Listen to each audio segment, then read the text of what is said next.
Obi-Wan Kenobi episode 3. that was probably my face the whole time, just one big. I think I need a glass of wine before we get into this. One sec. So we're still on the rescue mission. I mean, before even all that happened, I mean, who cares, you know? Yeah, rescue mission. We start with Anakin, aka Darth Vader, gearing up, which obviously we had a glimpse of it in the trailer before, but to actually see the process that he probably had to go through almost every single day just to be able to function is something else. I think fans definitely got what they wanted for so long. They really wanted to see this process. We saw a glimpse of it in one of the older ones, I remember. I think it was Empire Strikes Back. But no, we got the full-on look of the beauty routine. The actual episode. Oh my god. Okay, I really like this whole moment between Obi-Wan and Leia and him realizing that she might become a great leader in the future. Yeah, he couldn't be more right. He got that one on the nose. As we remember, General Organa. We got what we wanted. I literally said that in episode 2. I think fans are just anticipating the very moment where these two guys are, Darth Vader and Obi-Wan, are in the same room. Well, they weren't in the same room. They were in the same space, planet, battle. They were fighting. Lightsabers went off. It had everything. It delivered.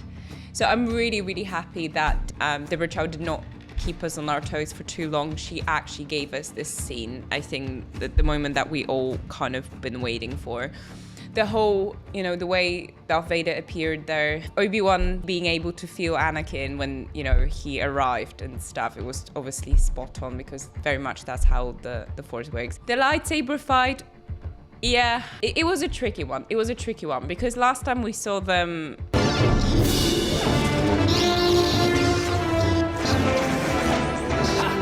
Yeah, so we have this amazing lightsaber sequence, and then we have the whole, you know, Sir Alec Guinness standoff, and it's very two different fight sequences. Obviously, Anakin, if you think about it, Anakin, I should stop calling him Anakin. He's Vader now. So Vader would have beat him quite easily, but he did not. So that was a little bit, yeah, come on, you would be able to do it. But he did torture him. He did sort of give the whole eye for an eye thing, and he did let him go.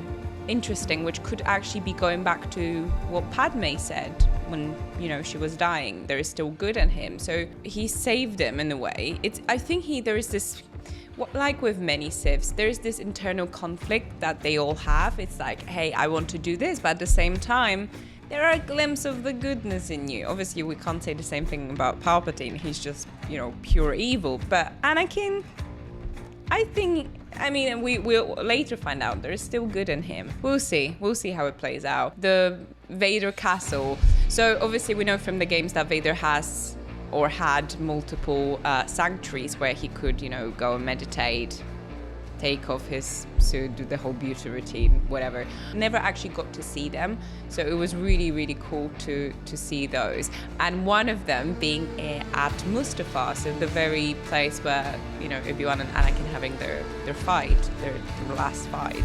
It makes sense. Of course, you would want to channel your, you know, dark force in the place that you most hate, where you experience the most pain. It adds up, it makes sense. And I think it was briefly mentioned in one of the games. I could be wrong on that, so don't quote me on that. Oh, Reva.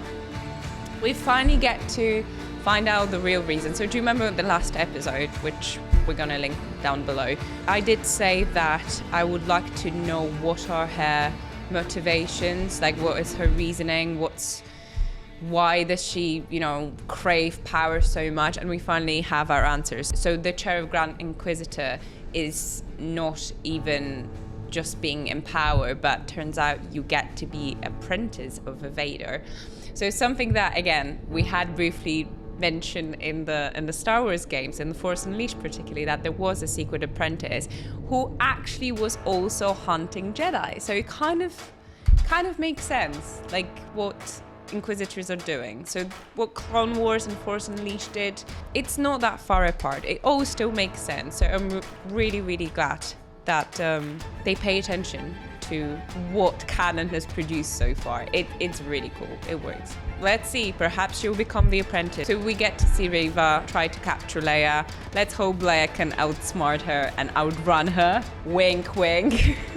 Sorry, I had to do that. But it's interesting. It's interesting to see her try to escape one of the Siths. We'll see. We'll see how it goes. Droids. Okay, that's going to be a big one for me. Actually, not that many people realize that droids are praised and are probably one of the most important entities in the whole Star Wars universe. You know, without R2 and 3PO, we probably wouldn't have every single film that came out. So of course we had the New Hope opening with, you know, the journey of the true droids.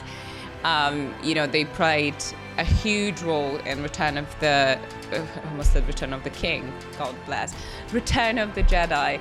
We actually get to meet R2 in the Phantom Menace, and he's sort of like saving the day. And same thing happened here. We have the same appreciation for droids and what they do and how much they actually contribute into saving our favorite heroes.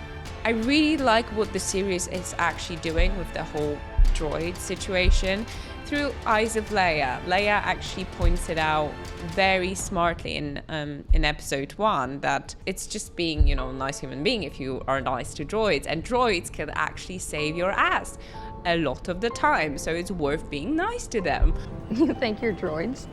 It's good manners. They have this huge callback to the importance of droids in Star Wars universe. Something that very often it goes unnoticed because we leave so much to the actual living creatures that we forget that, hey, droids actually play a huge role. And the droid that featured in this episode, he did not have to say anything. He was portrayed as a very, you know, sentient, clever being, and I'm not sure if it's even correct to say the droid's a being, but I think you guys know what I mean.